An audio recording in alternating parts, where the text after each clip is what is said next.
Número 13, o versículo de número 10, que estaremos lendo esta noite. Eu tenho certeza, Deus tem uma palavra ao nosso coração esta noite. Diz assim o texto sagrado: e ensinava no sábado numa das sinagogas, e eis que estava ali uma mulher que tinha um espírito de enfermidade. Porque essa mulher, ela não era cadeirante. Essa mulher, ela não ficava paralisada. Essa mulher, ela se locomovia, ela andava livremente por todos os lugares. Essa mulher, aonde você passava, você via ela andando livremente. Mas algo chama a atenção nesta mulher, é que você nunca ia ver essa mulher andando, olhando para frente, ou olhando para cima. Não, essa mulher sempre andava olhando para baixo. Por que isso, pastor? Porque segundo Lucas, o historiador, vai nos dizer que havia um espírito de enfermidade que estava alojado na coluna desta mulher, ao ponto que essa mulher tinha uma envergadura que impossibilitava ela de olhar para frente ou de olhar para cima. Ou seja, essa mulher, ela não olhava para o horizonte. Essa mulher, ela não tinha perspectiva de vida futura. Ela estava sentenciada a morrer encurvada. Ela estava sentenciada a morrer curvada. Só que eu louvo a Deus, irmãos, porque Jesus se manifestou para quebrar a sentença de Satanás. Eu estou pregando esta noite para pessoas aonde Satanás já sentenciou e disse: a tua família vai perecer, a tua geração não vai sobreviver. Eu estou pregando esta noite para pessoas aonde o diabo já manifestou e disse: o nódulo vai te matar, a diabetes vai te matar, não tem como tu sair dessa. Mas eu louvo a Deus porque Jesus já disse: não, a casa dela não está sentenciada. Eu quebro a sentença de Satanás. Glória, esse nódulo não vai te matar. Eu quebro esse nódulo esta noite e te dou saúde esta noite. Jesus se manifestou exatamente para desfazer as obras de Satanás. Mas eu acho interessante, pastor, porque quando a gente pega esse texto, o texto vai dizer que a mulher tinha 18 anos.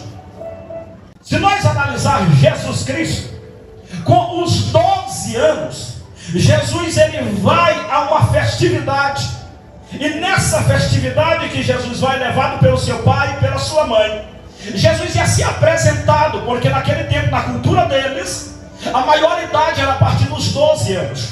Para nós é os 18, para eles eram os 12. Com 12 anos se apresentava um sacrifício a Deus, e ali era comemorada a maioridade.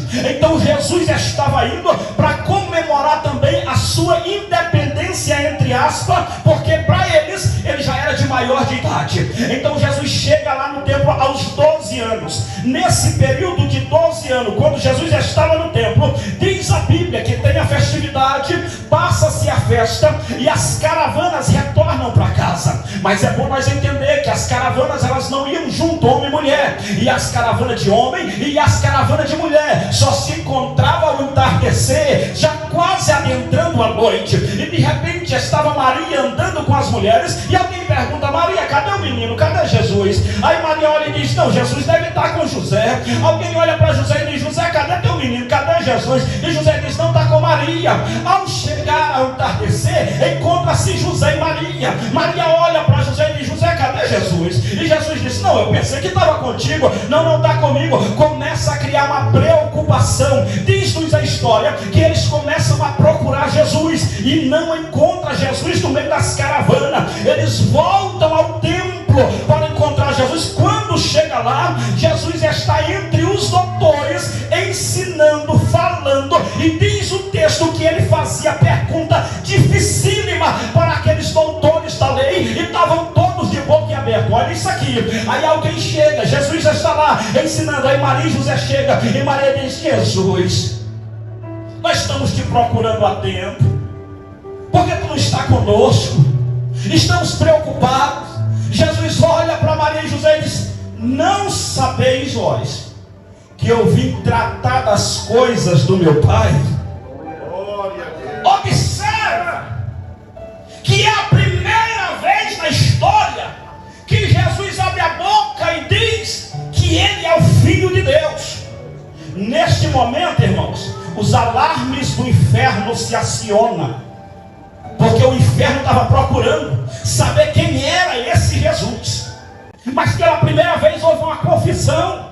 Aí parece que eu vejo Satanás bradando no inferno: ele chegou, de fato é ele, de fato é ele. E parece que eu vejo Satanás pega, irmãos, como a gente usa no Nordeste, o enxofre de demônio, e joga para a terra. E diz: mano, eu não sei quando que ele vai começar o ministério dele, mas vou na terra e espalha a doença para todo lado. Observe que dos 12 até os 30, Jesus some do cenário bíblico. Não há nada que comprove o que Jesus fez nesse período. Foram 18 anos que Jesus sumiu. Tudo que se sabe na cadeia teológica acerca do que Jesus havia feito são meras especulação e nada de confirmação. Jesus simplesmente desaparece no cenário. Com 30 anos Jesus volta e reaparece de novo no cenário, porque com 30 anos Jesus vai começar o seu ministério. E observe que essa mulher está 18 anos. O que dá para me entender é que quando Jesus fala: eu vim tratar, o diabo já joga a enfermidade da mulher e atinge imediatamente essa mulher. Essa mulher é atingida por um espírito de enfermidade que é alojado na sua coluna. Há um escritor que chega a dizer que a envergadura dessa mulher era tão grande que impossibilitava ela de fazer alguns serviços domésticos. O tamanho era a dificuldade que ela tinha de se locomover. Mas essa mulher vai me chamar a atenção em alguns pontos. Eu quero que tu acompanhe o meu raciocínio. E eu vim essa noite pregar a Bíblia. Daqui a pouquinho eu vou orar por vocês. Irmãos, observe uma coisa. Esta mulher, mesmo com essa doença que era cometida na sua coluna, ela ia à sinagoga. Isso me chama a atenção. Pastor, o que é a sinagoga? A sinagoga, não confunda a sinagoga com o templo. A sinagoga era uma extensão do templo estabelecida por Esdras. Diz-se a história que onde tinha 10 judeus podia fazer uma sinagoga. A sinagoga era a igreja dos judeus. Então tinha 10 famílias de judeu, podia fazer uma sinagoga ali. A sinagoga funcionava 3 vezes por semana. Qual eram os dias, pastor? Era na terça, era na quinta e no sábado pela manhã. Eu acho lindo isso aqui. Observe que essa mulher, ela vai ser curada, liberta, não é na terça e nem na quinta. Ela vai ser liberta no sábado pela manhã. Observe que esta mulher, ela não vai ser liberta no culto de libertação nem no culto do mover. Ela vai ser liberta no culto de ensino. Oh, glória. Pegou aí, crente? Glória a Deus. Pegou aí, crente que gosta de vir só no culto da libertação? Pegou aí, crente que não vem no culto de ensino? Jesus liberta também no culto de ensino, viu? A palavra ainda liberta. A palavra liberta. Oh, glória. Essa mulher, ela ia à sinagoga. E o que me chama a atenção, irmãos, é que mesmo com essa dificuldade, não fazia com que ela ficasse em casa. Isso me faz sentir vergonha, porque às vezes uma dor de cabeça a gente não quer ir na igreja. Às vezes uma indisposição não faz com que a gente fique em casa. Essa mulher, andando curvada, praticamente se arrastando, cheirando o chão, ela ia à sinagoga e chegava na sinagoga para ouvir a palavra.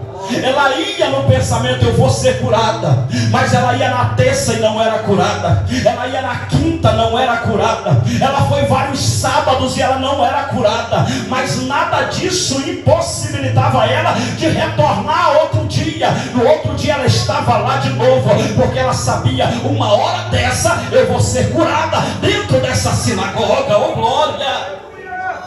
Ela ia curvada e voltava curvada. Por que ela ia curvada e voltava curvada, pastor? Simples. Culto que Jesus não vai, não tem milagre. Culto que Jesus não vai, não tem cura. Então todas as vezes que ela ia e Jesus não ia, não tinha cura, não tinha milagre. Então ela ia com problema e ela voltava com problema. Eu quero te falar uma coisa: esta noite Jesus está na casa. Jesus está na casa para te curar. E eu não sou da turma dos pregadores que pregam e diz: deixa o teu problema lá fora. Porque eu já vi muitos pregadores pregar: deixa o teu problema lá fora, entra aqui dentro, esquece tudo. Não esquece não, igreja. A Bíblia diz: trazei tudo e lançai aos pés de Cristo.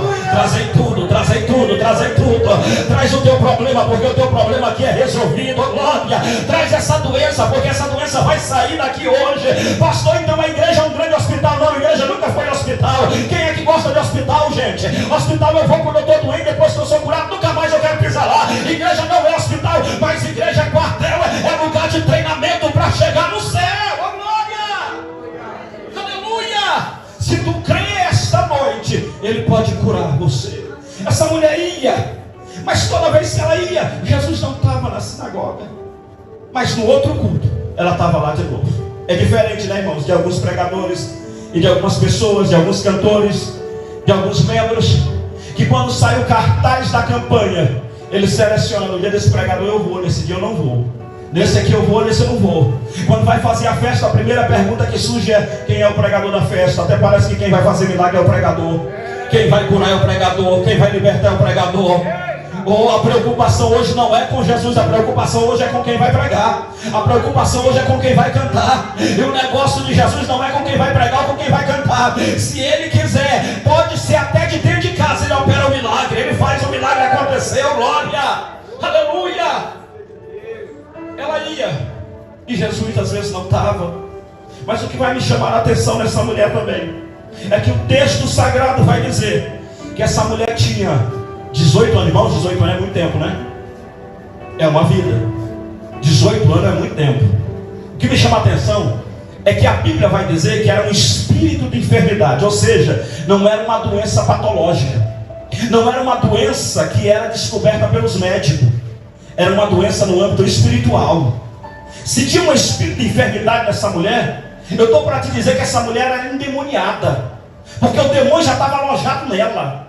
Dá para tu perceber, 18 anos indo para a igreja, e nenhum diácono, nenhum evangelista, nenhum membro, nenhum pastor, ninguém descobria que essa mulher era endemoniada. 18 anos, indo para a igreja, endemoniada. Às vezes a gente prega a libertação e pensa que o demônio está só lá fora. Irmãos, tem muito demônio dentro da igreja. Tem muito demônio alojado dentro da igreja. A minha oração nesta última hora é que Deus venha nos dar espírito de discernimento, para nós discernir aonde o demônio está alojado dentro das nossas igrejas. Há demônio do engano alojado dentro das igrejas. Há demônio da fofoca alojado dentro da igreja. Há demônio da calúnia alojado dentro da igreja. Há demônio do disse-me-disse alojado dentro da igreja. E a gente pensa: não, isso aí não é demônio. É demônio alojado, irmãos. É demônio que entrou dentro da igreja e você não percebeu. São demônios que estão entrando com um sapatinho de algodão e ninguém percebe. E os nossos cultos ficam frios, ficam gelados, porque pessoas dentro da igreja não estão libertas ainda. 18 anos, esta mulher curvada. 18 anos, essa mulher endemoniada dentro da igreja. E ninguém, absolutamente ninguém, desconfiava que essa mulher estava endemoniada. Agora eu te pergunto: 18 anos, tu acha que ela nunca foi no médico? 18 anos, tu acha que ela nunca consultou daquilo? Mas ela ia no médico, igreja. Mas o médico fazia os exames raio-x e dizia: moça, você não tem nada, não aparece nada, porque doença espiritual não se sai com laudo médico. Não tem exame que descubra uma doença no âmbito espiritual. Estávamos ministrando, era um dia de domingo, a igreja estava lotada. E antes da gente começar a ministrar, uma irmã foi contar um testemunho. E na hora que ela foi contar o testemunho, ela disse: irmãos, eu tinha um forte problema no estômago. Eu tenho um forte problema no estômago, e eu sinto refluxo muito forte. E os irmãos sabem o meu problema já há tempo. E eu fui ao médico esta semana, fiz uma bateria de exame, tudo que você imaginar eu fiz. E ontem saiu o resultado. E o médico me chamou e disse: olha, não deu nada nos teus exames. A igreja estourou de glória a Deus e aleluia. Aquela irmã terminou de contar aquilo. O pastor pega o microfone e o pastor disse: irmãos, graças a Deus que não deu nada. Irmãos, mas eu sou maranhense é bicho doido. E eu fiquei com aquele negócio forligando na minha cabeça e na minha língua. Quando eu peguei o microfone para pregar, eu não consegui pregar sem fazer isso. Eu olhei para aquela irmã e disse: irmã, desde o dia que tu fez o exame, a irmã continua sentindo refluxo. Ela disse: sinto, pastor, muito forte, porque até onde eu sei, exame não cura ninguém. Aí eu fui, peguei e chamei aquela irmã na frente. E olhei aquela irmã na frente e disse: irmã, se ajoelha. Toda a igreja se coloca de pé. A igreja se colocou de pé. A gente estendeu a mão e a gente começou a ministrar a cura sobre aquela mulher. De repente Deus levanta uma irmãzinha lá no meio da igreja e veio marchando e disse: hoje eu quebro o trabalho que foi realizado contra o teu estômago e eu ponho ele para fora agora. Aquela mulher vomitou. Pode procurar que está lá. Essa mulher começa a vomitar, começa a vomitar, começa a vomitar. Quando ela termina de vomitar, ela dá um respiro fundo. Passou uma semana depois, eu perguntei ao pastor. O pastor disse: irmão, desde aquele dia ela disse que nunca mais sentiu refluxo, porque era uma doença no âmbito espiritual, igreja. Tem doença que não é patológica, tem doenças que são demônios. É por isso que por onde eu passo eu estou alertando aos pregadores, pelo amor de Deus. Se vocês for pregar numa igreja, ou até mesmo na tua igreja, ore por cura, ore por milagre. Tem pastor que diz: pastor Joel, eu não oro porque eu não tenho o dom da cura. Igreja, não precisa ter o dom da cura para orar por milagre, porque tem doença, igreja, que é no mundo espiritual. E se for demônio, não precisa ter o dom da cura, só precisa ter a unção de Deus na vida, porque a unção quebra o laço e a pessoa recebe o milagre.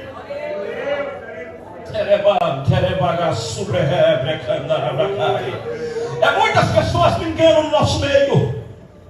É que existem espíritos de engano dentro das nossas igrejas, infelizmente. E nós precisamos desse espírito de discernimento, porque às vezes a libertação tem que começar aqui, dentro das nossas igrejas. Essa mulher ia à sinagoga, voltava, mas quando foi um sábado, ela chega na sinagoga. Ela chegou, sentou, não conseguia olhar para frente, olhava para baixo, está ali pensando, aguardando o início de começar o culto na sinagoga.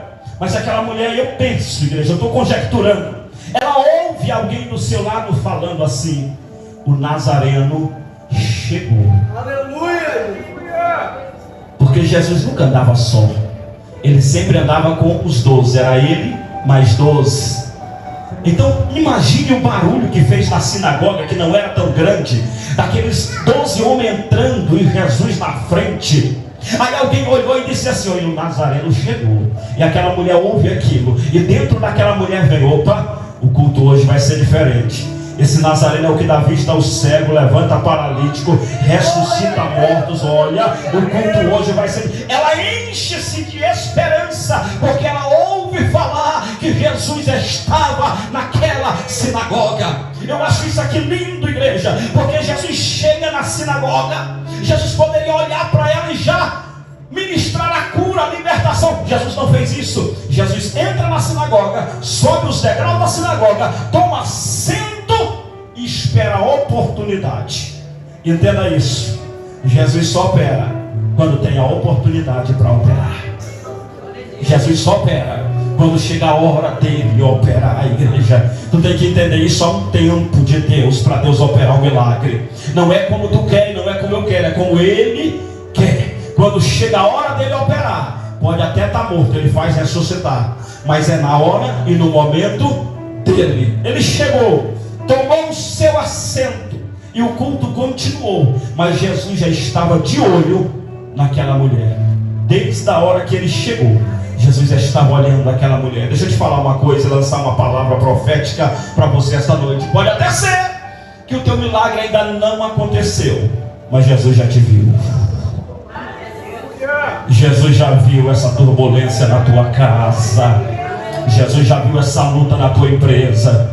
Jesus já viu essa doença que está alojada no teu corpo. Jesus já viu esse problema na tua área sentimental. Jesus já viu esse problema na área financeira. E Jesus está dizendo para alguém aqui esta noite: eu já te vi para operar o milagre, é questão de tempo. Aguarda mais um pouquinho, porque o meu milagre está chegando. Tem alguém que está caminhando em tua direção e está dizendo: eu vou operar o milagre na tua vida. Se você crê, o milagre chega na tua vida. Aleluia! Ele já te viu, ele já te olhou. Agora é questão de tempo e oportunidade para ele operar o milagre. Jesus está sentado ali e de repente, irmãos, eu queria ter muito tempo para me explicar, eu não vou ter esse tempo. Mas eu creio que muita gente aqui sabe como funcionava na sinagoga. A sinagoga tinha 2 púlpitos. Tinha 2. Um era para o ministrante e o outro era para o pastor da sinagoga. O ministrante, para ele ministrar, ele tinha que ler um texto do Antigo Testamento e ele tinha que saber muito sobre aquele texto para explicar. Mas o pastor ficava no outro púlpito, porque se o pregador, o palestrante errasse alguma coisa, o pastor tinha a liberdade de cortar ele na hora e falar: está errado, não é assim. O negócio lá era estreito, igreja. Aí Jesus assume, parece que eu vejo alguém olha e diz assim: o Nazareno está com a oportunidade agora. Ô igreja, eu queria estar lá nesse dia. Ah, se aquele povo soubesse quem era o Nazareno que ia pregar naquele sábado pela manhã. Ah, se aquele povo soubesse quem era aquele homem. Aí ele diz: o Nazareno com a oportunidade. Jesus se levanta. Jesus vai caminhando em direção ao púlpito. E você pensa que Jesus foi abrir o rolo para ler e começar a ministrar? Não. Antes de abrir o rolo para começar a ministrar, o texto vai dizer que Jesus olha para aquela mulher mais uma vez. E lá de cima Jesus diz: mulher, estás livre da tua enfermidade. A mulher ficou livre, igreja, sim ou não? Não. O texto vai dizer, chamando-a a si. Jesus dá ordem, mas a mulher não endireita. Aí a mulher vai se aproximando e Jesus vai se aproximando, aproximando-se dela, se encontra com ela. E o texto vai dizer: impondo-lhe as mãos, a mulher se endireita. Sabe o que Jesus está dizendo através dessa palavra, pastor? Tem gente que só se liberta quando Jesus põe a mão. Tem gente que não é falta de vir na igreja.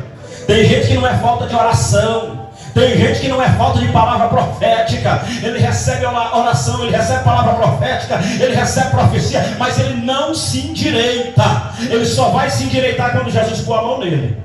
Aí quando Jesus põe a mão, irmão, não tem pau torto que continua torto. Ele vai ter que se endireitar, ela vai ter que se endireitar. Oh glória!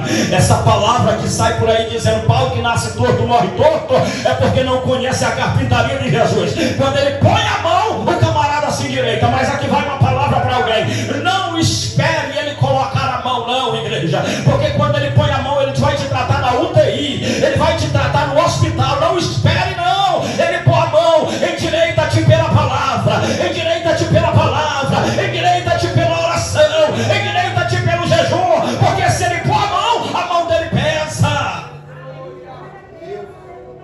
É Jonas dentro da embarcação, dentro do navio, e está vindo um forte vendaval, as ondas estão bravas, e alguém diz: nós vamos perecer. Começaram a jogar tudo no rio, tudo no mar, jogaram tudo, aí de repente está lá Jonas: gente, não precisa jogar mais nada fora não, sou eu.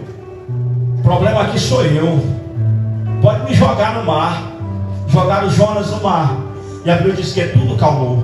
Mas interessante é que Jonas ouve Deus e não ora. Compra a passagem, não ora. Entra no barco, não ora. Vê o povo jogando tudo fora, não ora. É jogado no rio, não ora. Mas quando ele entra dentro do ventre do peixe, ele ora. Porque tem gente que só vai voltar para a oração quando Jesus pôr a mão nele.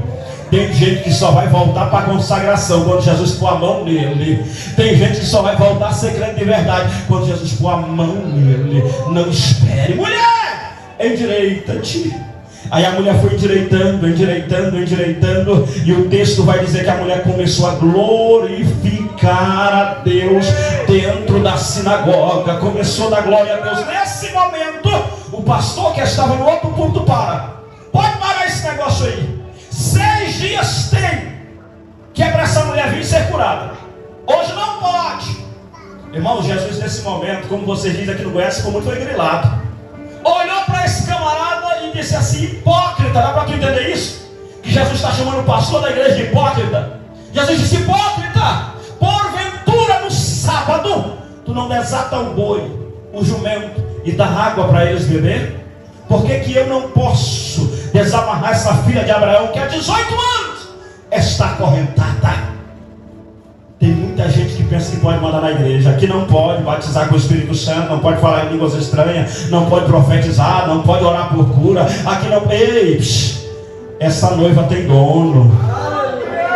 E o dono da igreja ainda é Jesus. No dia que Ele quer, Ele cura. No dia que Ele quer, Ele batiza. No dia que Ele quer, Ele renova. Oh, glória! Porque isso aqui ainda tem dono. E o dono é Jesus de Nazaré. Te coloca de pé, oh glória! Ele quer libertar você esta noite.